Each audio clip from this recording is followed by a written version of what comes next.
They say desperation makes fools of good men. But what if that one foolish choice, made with your very last coin, becomes the only thing standing between you and salvation? Before we dive into the story, click the like button and subscribe to the channel so you don't miss more heartwarming stories tomorrow. Also, leave a comment below telling us where you're watching from and what time it is there. Now, let's continue with the story. The summer of 1877 had turned Prescott, Arizona, into a furnace of broken dreams. James Thornhill stood at the edge of the livestock auction grounds, dust coating his worn boots, watching men with full pockets bid on healthy cattle while he clutched a single silver dollar. His last dollar. The same dollar he'd planned to spend on seed corn and lamp oil. The same dollar that was supposed to stretch until some miracle changed his fortune. But miracles were in short supply that summer. 3 months without rain had killed his creek, his cattle, and damn near his will to keep fighting. His wife Margaret had died 2 winters back, and now even the land she'd loved seemed determined to follow her into the grave. The auctioneer's voice cut through his thoughts. "Now, folks, I got something special here. Well, special might be stretching it." Laughter rippled through the crowd. "This mare's got 3 good legs and 1 that's seen better days. She's 12 years old, lame as they come, but she's got teeth and a heartbeat. Who'll start the bidding at $2? Silence. Men turned away, some chuckling, others shaking their heads. James pushed through the crowd and saw her. The mare stood in the pen, her coat the color of desert sage, one back leg held at an awkward angle. But her eyes locked onto his, and something passed between them. Recognition, maybe, or just shared stubbornness. $1, James heard himself say. The words came out before his brain could stop them. The crowd erupted. Cornelius Vander, the wealthiest rancher in Yavapai County, stepped forward with a grin that could curdle milk. "Thornhill, you've finally lost your mind completely. That horse ain't worth the bullet to put her down." $1 going once, the auctioneer called, seeming almost apologetic. James didn't blink, didn't back down. That mare was still standing despite that leg, still had fire in her eyes despite whatever hell had broken her. He knew that feeling intimately. "Sold to the biggest fool in the territory," Vander announced to roaring laughter. "That dollar was your last hope, Thornhill. You just bought yourself a 4-legged coffin." James walked into the pen. The mare didn't shy away. Up close, he could see the old break in her leg, healed, crooked, and wrong. He ran his hand down her neck, felt her steady heartbeat. "Name's Sagebrush now," he whispered. "We're both broke, and we're both still here. That's got to count for something." He led her out of the auction grounds, past the pointing fingers and cruel jokes, past Vander's satisfied smirk. Neither James nor Sagebrush looked back. They had nothing left to lose, which meant they had everything to gain. They just didn't know it yet. The walk back to his ranch took 3 hours. Sagebrush limped beside him, never complaining, never stopping. James matched her pace, and in that slow journey, he realized they were already a team. 2 cripples refusing to quit. When they crested the final hill, his property spread below like a graveyard of ambitions. 80 acres of cracked earth and broken promises. The barn leaned so far east it looked drunk. Fences lay scattered like old bones. The house still stood, barely, its porch sagging under the weight of too many hard seasons. But it was the orchard that hurt most. 20 cottonwood trees Margaret had planted their first year, all standing dead now, their skeletal branches reaching toward a sky that refused to weep. The creek that once fed them had vanished, leaving only a scar of dried mud winding through the property. James led Sagebrush into the barn, clearing seals, space among rusted tools and rotted hay. "Not much of a palace," he said, spreading his only good blanket on the ground for her. "But it's shelter." He fetched water from his emergency barrel, watching her drink. Then came the hard part. He lit a lantern and knelt beside her damaged leg, running his fingers along the crooked bone. The break had healed months ago, maybe years, but it had set wrong. The angle was all twisted, forcing her to carry weight she shouldn't. Margaret's medical books still lined the shelf in the house. James had kept them, unable to throw away her careful notes in the margins. He carried them to the barn, flipping through pages about bone structure and healing. One passage made his stomach drop. Improperly set fractures rarely improve. The subject must adapt or fail. "You've been adapting," James told Sagebrush. "Question is, can I?" He fashioned a splint from broken wagon slats and strips of his spare shirt, wrapping her leg with the gentleness Margaret had taught him during lambing seasons. Sagebrush stood perfectly still, as if she understood he was trying to help. That night, James sat on his porch with the last of his coffee, staring at his empire of nothing. Tomorrow, he'd have to decide. Sell the land to Vander for whatever scraps the vulture offered, or fight another season with no cattle, no crops, and no chance. A sound made him turn. Sagebrush had limped out of the barn and stood beside the porch, her head lowered near his shoulder, not asking for anything, just being there. "You're still fighting," James said quietly. "That leg should have killed you, or at least broken your spirit. But here you stand." Sagebrush's ear flicked toward his voice. James stood, decision made. "All right then. If you're not quitting, neither am I. We'll figure something out." He had no idea how prophetic those words would become, or that the horse he'd bought for $1 would prove worth more than all the gold in California. But that discovery was still 3 weeks away. 3 weeks of watching Sagebrush do something very strange. 3 weeks passed. The splint helped, but Sagebrush would never run like a healthy horse. James had made peace with that. What he couldn't make peace with was her obsession with the dead orchard. It started the morning after he'd removed the splint. James found her standing among the cottonwoods, pawing at the ground near the largest tree. Not grazing, not resting.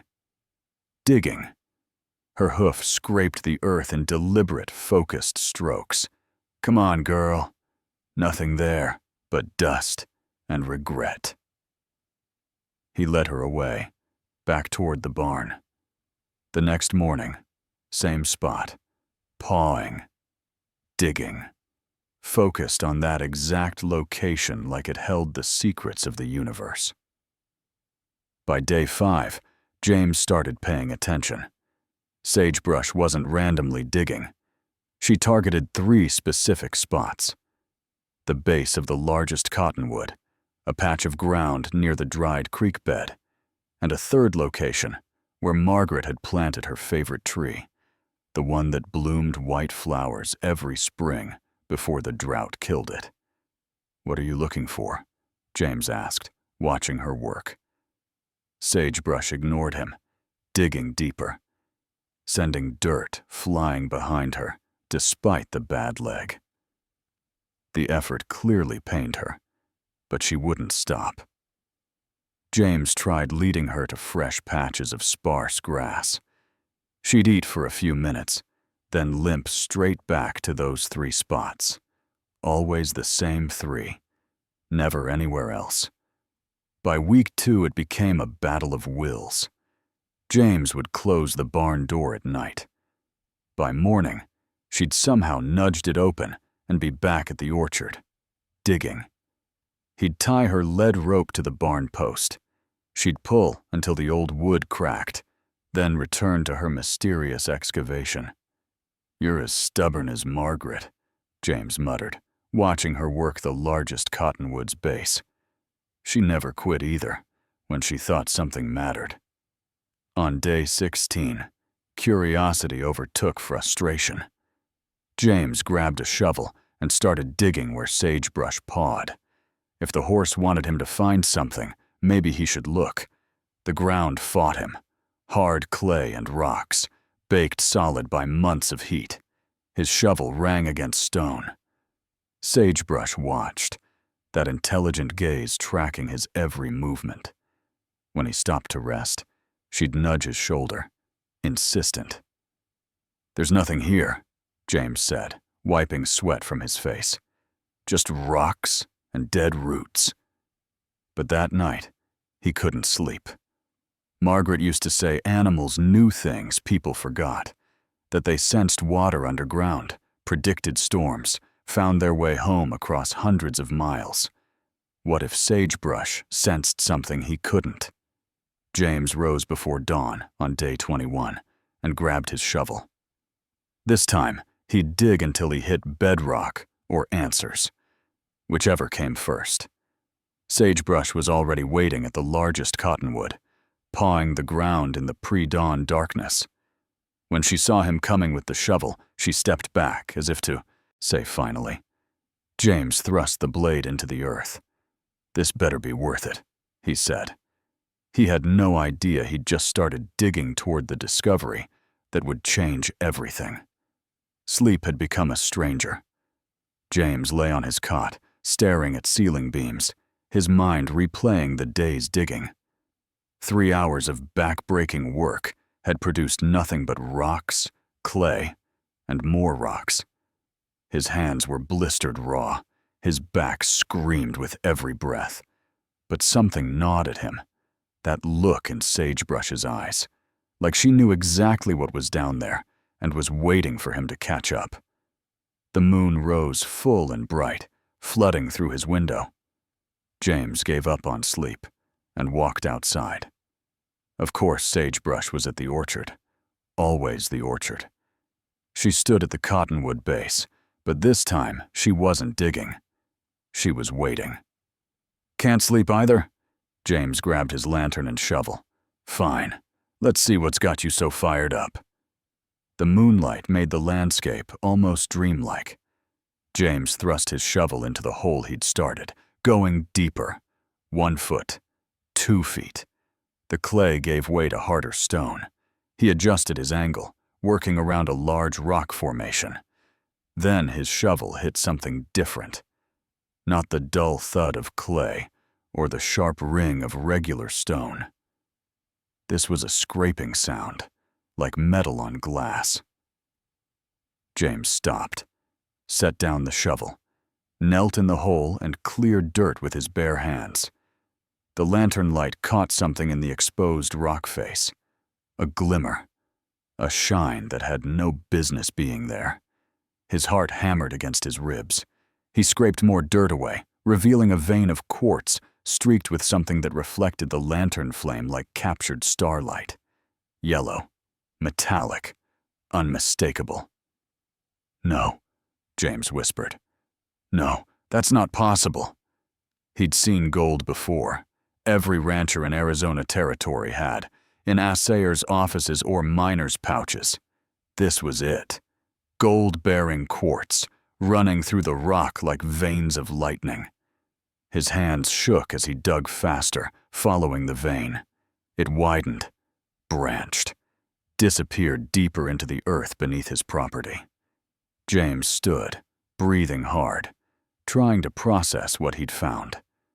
Sagebrush nickered softly. She'd moved to the second spot she always dug, near the dried creek bed, pawing the ground.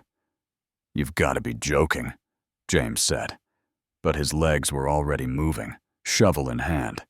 He dug at the second location. 20 minutes later, more gold-streaked quartz glinted in the moonlight. The third spot, near Margaret's favorite tree, yielded the same result. 3 separate deposits, all marked by a lame horse that shouldn't have been able to sense anything except pain and hunger. James sat in the dirt between the 3 holes, his mind racing. This wasn't just a vein. This was a network, a legitimate gold deposit, possibly a small mine, sitting under his worthless, drought-cursed property. His worthless property that Cornelius Vander had been circling like a buzzard for months, waiting to buy, was, for pennies. His property that Vander wanted for its water rights, having no idea what else lay beneath the surface. James looked at Sagebrush. You knew. Somehow, you knew. The mare walked over and lowered her head against his chest. James wrapped his arms around her neck, his last dollar investment, his miracle in horsehide. We've got to keep this secret, he whispered, because if Vander finds out, he'll take everything. The next 3 days were the longest of James's life. During daylight, he played the part of a defeated rancher. He'd sit on his porch, looking broken, letting neighbors see his despair. Let them report back to Vander that Thornhill was finished. But when darkness fell, James became someone else entirely. He worked by moonlight, digging carefully, extracting samples of the gold-bearing quartz. He'd wrap the rocks in old burlap, hide them under loose floorboards in his house. Then he'd refill the holes, scatter dead leaves and branches to hide any disturbance. By dawn, the orchard looked untouched. Sagebrush stood guard. The mare had become unnaturally alert, her ears swiveling at every sound. Twice she'd nickered warnings that sent James diving into the barn seconds before riders passed on the main road. On the 4th night, James made his mistake. He got careless, too focused on extracting a particularly rich sample. He didn't notice the lantern light was visible from the road until Sagebrush stomped her hoof 3 times. Their signal. James killed the lantern and pressed himself flat against the cottonwood trunk. Hoofbeats approached, slowed, stopped. A voice cut through the darkness. Boss says to watch the Thornhill place. Something ain't right. It was Cole Briggs, one of Vander's hired guns. Man's broke, but he's up all night doing something. Probably drunk, another voice replied. Or crazy. Vander's wasting our time. Vander don't waste time. He smells money, and when Cornelius Vander smells money, someone's about to lose something valuable. The horses moved on, but the message was clear. James was being watched. The next morning, Vander himself rode up to James's property. He didn't dismount, just sat high on his black stallion, surveying the land with the eyes of a predator measuring prey. Thornhill, you look terrible. Worse than usual, I mean. Vander's smile was all teeth and no warmth. I'm a charitable man, so I'll make you an offer. $500 for this property. That's more than it's worth, but I need the water rights when your creek comes back. $500, a fortune for a dying ranch, but nothing compared to what lay beneath the surface. Need time to think, James said carefully. Time? Vander laughed. Time's the one thing you don't have. Property taxes are due in 2 weeks. You can't pay them. I know your situation better than you do. He leaned forward in his saddle.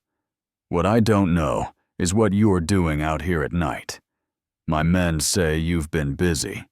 Digging, perhaps? James's blood turned cold. Just burying dead livestock. Coyotes were getting at them. Vander's eyes narrowed. You've got 3 days to accept my offer. After that, I'll let the Territorial Tax Office know you're in default. They'll auction this place, and I'll buy it for even less. He turned his horse. Oh, and Thornhill, stop your nighttime activities. You're making my men nervous, and nervous men with guns tend to make mistakes. The threat hung in the air long after Vander disappeared down the road. James had 3 days to file proper mining claims and secure his rights. 3 days to reach the land office in Prescott, 30 miles away. 3 days to beat a man with money, power, and absolutely no conscience. James woke to the sound of multiple horses. Dawn had barely broken, painting the sky blood red. He grabbed his rifle and stepped onto the porch. Vander sat mounted in his yard, flanked by 3 men James recognized. Cole Briggs and the Maddox brothers, guns for hire who'd killed over land disputes before. This wasn't a social call. "You've got nerve showing up armed on my property," James said, keeping his rifle low but ready. "Your property?" Vander dismounted slowly, deliberately. "That's interesting, because I visited the tax office yesterday. You're 6 months behind, Thornhill. This land's already half mine. You just don't know it yet." "Get off my ranch." "Not until you tell me what you found." Vander took 3 steps forward. "My men watched you digging every night for a week. Then suddenly you stop and start acting secretive. A man doesn't dig holes in his orchard for fun." James said nothing. Sagebrush emerged from the barn, limping straight toward him. Despite her bad leg, she positioned herself between James and the armed men, her body tense and ready. Cole Briggs laughed. "That's your protection? A crippled horse?" "What's in those holes, Thornhill?" Vander's voice dropped, dangerous now, "because I'm thinking you found something. And anything found on land you can't pay taxes on belongs to whoever can. You don't own this ranch. I own the county assessor. I own the sheriff. I own half the territorial legislature." Vander moved closer, and his men fanned out, surrounding the porch. "So here's what's going to happen. You're going to show me what you've been digging up, or my friends here will encourage you." The Maddox brothers rested their hands on their pistols. James's mind raced. He was outnumbered and outgunned. If they searched the property, they'd find the gold quartz. If they got into his house, they'd find his samples. Everything he'd discovered would disappear into Vander's pockets. "There's nothing out there but dead trees and false hope," James said. Vander smiled. "Then you won't mind if we look." He nodded to Cole. "Check the orchard. Dig where the ground looks disturbed." Cole started toward the cottonwoods. Sagebrush moved with him, blocking his path. The hired gun tried to step around her. She shifted, staying in his way. He shoved her shoulder. The mare didn't budge. "Move this animal or I'll shoot it," Cole said, drawing his pistol. James raised his rifle. "Touch that horse and you'll be dead before she hits the ground." The standoff froze. 4 guns now pointed in various directions. The sun climbed higher, burning away the cool morning. Nobody moved. Nobody blinked. Then Cole spotted something near the largest cottonwood. Morning light caught the edge of quartz James had exposed and hastily covered. The glitter of gold-bearing stone was unmistakable if you knew what to look for. "Boss," Cole said quietly, "you need to see this." Vander's eyes widened with recognition. His smile spread like poison. "Well, well, the dying rancher found color. How fortunate, how temporary." He turned to James. "I'm riding to Prescott right now to file claims on this land. By noon today, everything under this dirt belongs to me." James watched Vander mount his horse, watched the hired guns follow. 30 miles to Prescott. Vander would take the main road with his fast horses. He'd reach the land office in 3 hours, maybe less. James had one advantage. One desperate, impossible advantage. He looked at Sagebrush, at her crooked leg, at her determined eyes. "Can you run?" he asked. James had 10 minutes before Vander reached the main road. 10 minutes to gather his ore samples, his property deed, and whatever courage he had left. He stuffed everything into his saddlebag, hands shaking. Sagebrush stood waiting. No saddle, no time. James had ridden bareback before, but never on a horse with a crippled leg. never with everything he owned hanging in the balance. "This is going to hurt you," James said, running his hand down her neck. "Maybe permanent damage. I can't ask you to do this." Sagebrush pawed the ground. Once, twice. The same motion she'd used to show him the gold. The motion that said, "Trust me." James climbed onto her back. 30 miles. We need a miracle." Sagebrush started forward, and James's heart sank. Her gait was uneven, painful to watch. She couldn't sustain this pace for 100 yards, let alone 30 miles. Vander had already won. Then Sagebrush turned. Not toward the main road, where Vander's dust cloud rose in the distance. She headed east, toward the roughest terrain in Yavapai County, toward the arroyos and canyons that wagon wheels couldn't navigate. "Girl, that's the wrong direction." But Sagebrush had her own plan. She picked her way down a steep arroyo James had never explored, her bad leg somehow finding purchase on loose rock. They emerged into a dried streambed that cut through the hills like a scar, and suddenly, she was running. Not smoothly, not beautifully. Her damaged leg swung wide with each stride, throwing her balance off, but she ran with purpose, following paths only she seemed to know, paths she must have traveled in younger days, before injury and age had caught her. The terrain was brutal. They splashed, through shallow creek crossings, scrambled up rocky slopes, navigated between towering canyon walls. Places no wagon could follow. Places Vander's men on their healthy horses couldn't reach without breaking their mounts' legs.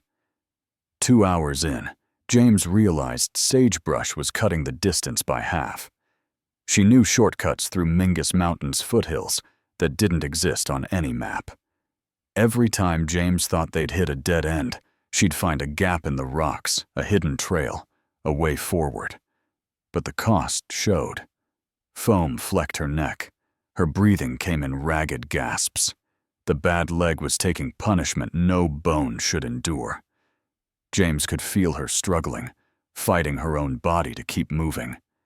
"We can stop," James said. "It's not worth killing yourself." Sagebrush pushed harder. She understood somehow. Understood that everything depended on reaching Prescott first. Understood that James had bet his last dollar on her once, and now she was betting her last strength on him. The sun climbed toward noon. Through gaps in the canyon walls, James caught glimpses of the main road. Vander's group, still miles ahead on the straight route. But Sagebrush's path was closing the angle, cutting across rough country that should have been impossible. They burst from a final canyon cut with Prescott, visible in the valley below. 3 miles left. Sagebrush's leg was barely holding. Every stride looked like it might be her last. But she didn't stop. Wouldn't stop. They raced toward the town, toward the land office, toward whatever waited at the finish line. Sagebrush collapsed 50 feet from the land office entrance. Her legs buckled and she went down hard, sides heaving, foam covering her neck. James rolled clear and scrambled to his feet. "Stay here," he gasped, though she couldn't have moved if she wanted to. He grabbed his saddlebag and ran. The land office clerk, Samuel Morris, looked up from his paperwork as James burst through the door, covered in dust and sweat. "We close in 20 minutes. Need to file mining claims." James slammed his samples onto the counter. "Right now." Morris picked up a chunk of quartz, examined the gold veins running through it, and his expression changed. "Where's this from?" "My property, 8 miles west. I've got the deed." James pulled out the crumpled document. His hands wouldn't stop shaking. Morris started filling out forms. "This'll take 15 minutes if we rush. You got coordinates?" James rattled them off from memory. Morris wrote carefully, checking details. Outside, James heard hoofbeats. Multiple horses arriving fast. His stomach dropped. The door exploded open. Vander strode in with Cole Briggs, both red-faced from hard riding. Vander saw James, and his eyes went murderous. "Stop those papers," Vander commanded. "This man doesn't own that land. He's in tax default." Morris didn't stop writing. "Taxes aren't due for another week. Until then, his deed stands." "I have a prior arrangement with the assessor," Vanders pulled documents from his coat. "Transfer of title for unpaid debts. That property's already mine and everything but paperwork." "These aren't notarized," Morris said, examining Vander's papers. "And they're dated tomorrow. You're trying to file backdated claims." "You calling me a liar?" Vander's hand moved toward his hip. James stepped between them. "The claims are legitimate. That's my land, and my discovery." "Your discovery on my property," Vander shot back. "Every ounce of gold under that dirt belongs to me." Morris set down his pen. "Gentlemen, we've got a problem. Without proper filing procedures, I can't validate either claim. I'll need to bring in the territorial marshal to sort this out." "The marshal's 2 days away," Vander said. "By then I'll have 20 men on that site. Try removing me." The door opened again. 3 more of Vander's men entered, hands on their weapons. The message was clear. Vander wasn't leaving without what he wanted. Morris stood his ground. "This is a federal office. You pull guns in here and you're facing federal charges." "Who's going to file them? You?" Vander leaned across the counter. "You're not from here, Morris. You don't understand how things work in this territory. Money talks. Power talks. Everything else is just noise." James felt the situation slipping away. Vander had connections, lawyers, hired guns. All James had was truth and a collapsed horse outside. In Arizona Territory in 1877, truth finished last. Then Morris did something unexpected. He picked up James's ore sample and held it to the light. "This is high-grade material, the kind of strike that changes territories, the kind the territorial governor takes personal interest in." He looked at Vander. "You really want to steal this claim? Because that's what this is. Theft. And I'm a federal employee who documents everything." The room went silent. Vander's calculation showed on his face. Push too hard, and he'd face scrutiny he couldn't buy off. Back down, and he'd lose the richest strike in years. "This isn't over, Thornhill," Vander finally said. "Not by a long shot." Vander didn't leave. He sent riders to fetch his lawyers while he and his men occupied the land office, daring Morris to throw them out. James sat on a bench, watching the clock tick toward closing time, knowing every minute favored the man with deeper pockets. By 4 o'clock, 3 lawyers in expensive suits crowded into the small office, drowning Morris in legal terminology. They claimed prior water rights gave Vander mineral access. They produced contracts James had never seen, debt agreements he'd never signed. "Your signature's right here," one lawyer said, shoving papers under James's nose. James studied the signature, close to his handwriting, but wrong in subtle ways. "That's a forgery." "Prove it," Vander said with a smile. Morris examined the documents carefully, too carefully for James's comfort. Was the clerk wavering? One honest man against Vander's machine of corruption. How long before money found its leverage? Then the door opened one final time. A tall man in a deputy marshal's badge entered, and the temperature in the room dropped 20 degrees. Behind him came 2 more deputies, rifles in hand. "Samuel Morris sent a telegraph this morning," the marshal said. "Mentioned potential claim jumping on federal land. I rode hard from Phoenix to see what the fuss was about." His eyes swept the room and landed on Vander. "Cornelius. Should have known you'd be involved." "Marshal Thompson," Vander's smile tightened. This is a civil property dispute, not federal business. Mining claims on territorial land are absolutely federal business, Thompson said. And forgery of land documents is a federal crime. He took the papers from Morris, studied them, then looked at James. These your signatures? No, sir. Someone copied my hand but got the capital T wrong. I always loop it twice. These only loop once. Thompson held the documents to the light. Well spotted. He turned to Vander's lawyers. Who provided these documents?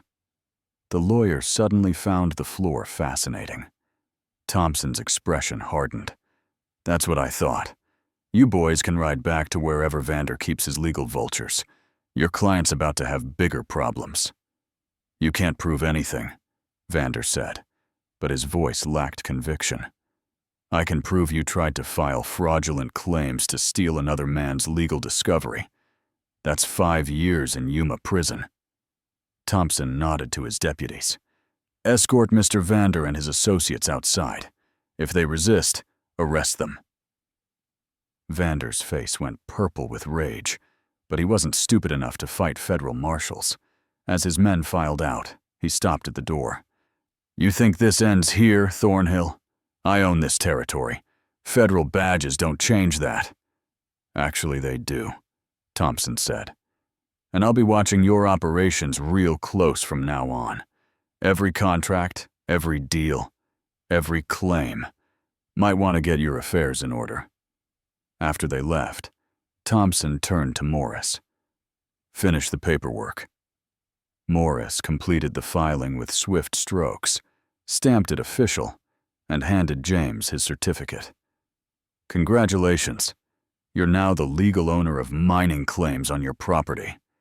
James stared at the paper, hardly believing it was real.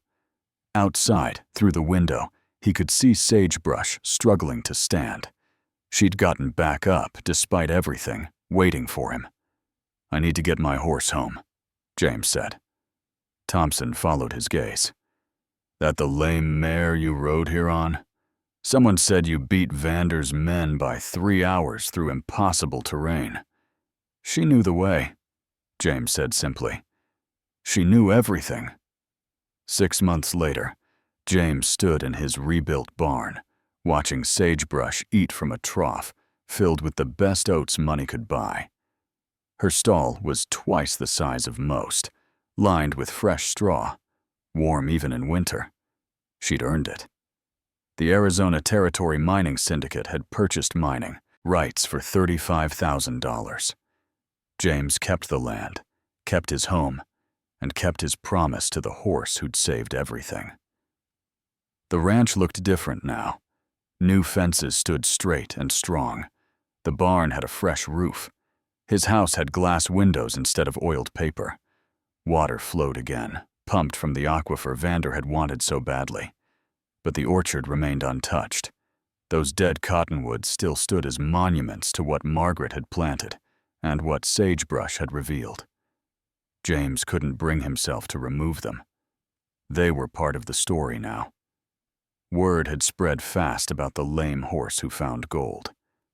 Miners came from 3 territories asking to buy her, convinced she could sense precious metals. James turned them all away. Sagebrush wasn't for sale, not for any amount. She's famous now, Thompson had told him last month. People are calling her the Golden Mare of Prescott, writing stories about her in newspapers back east. James didn't care about fame. He cared that Sagebrush's leg had healed as much as it ever would, that she spent her days in comfort, that she'd never know hardship again. Vander had disappeared after federal investigators found evidence of fraud in 17 other land deals. His empire crumbled in weeks. The same political connections that had protected him turned their backs the moment his power broke. Last James heard, Cornelius Vander was working as a clerk in a Denver mining office. The fortune he'd stolen now returned to those he'd cheated. Justice had a sense of humor sometimes. James walked out to the orchard as sunset painted the sky gold. Sagebrush followed, limping but content. They stood together where she'd first started digging, where desperation had met instinct and created a miracle. "You knew," James said quietly. "Maybe you smelled something in the earth. Maybe horses sense metal the way they sense water. Or maybe you just understood I needed saving." He ran his hand down her neck. "I spent my last dollar on you. Everyone said I was a fool, and they were right in a way. But sometimes the most foolish choice is the bravest one." Sagebrush leaned into his touch, her dark eyes reflecting the dying light. "You saved me," James whispered, "and I promise you'll never want for anything again." The horse who should have died in that auction pen, who should have been shot for her injury, who should never have made that impossible run to Prescott, nickered softly, not asking for anything, just being there, the way she'd always been there when it mattered most. James smiled. "Come on, girl, let's get you dinner." They walked back to the barn together, a broken rancher and a lame horse, both of them survivors, both of them proof that sometimes the worst investments become the greatest treasures. Sometimes what the world calls worthless turns out to be priceless. And sometimes your last dollar buys you everything that matters. Click the like button and subscribe to the channel, because tomorrow we've got another incredible story about courage, loyalty, and the unexpected heroes who change everything. You won't want to miss it.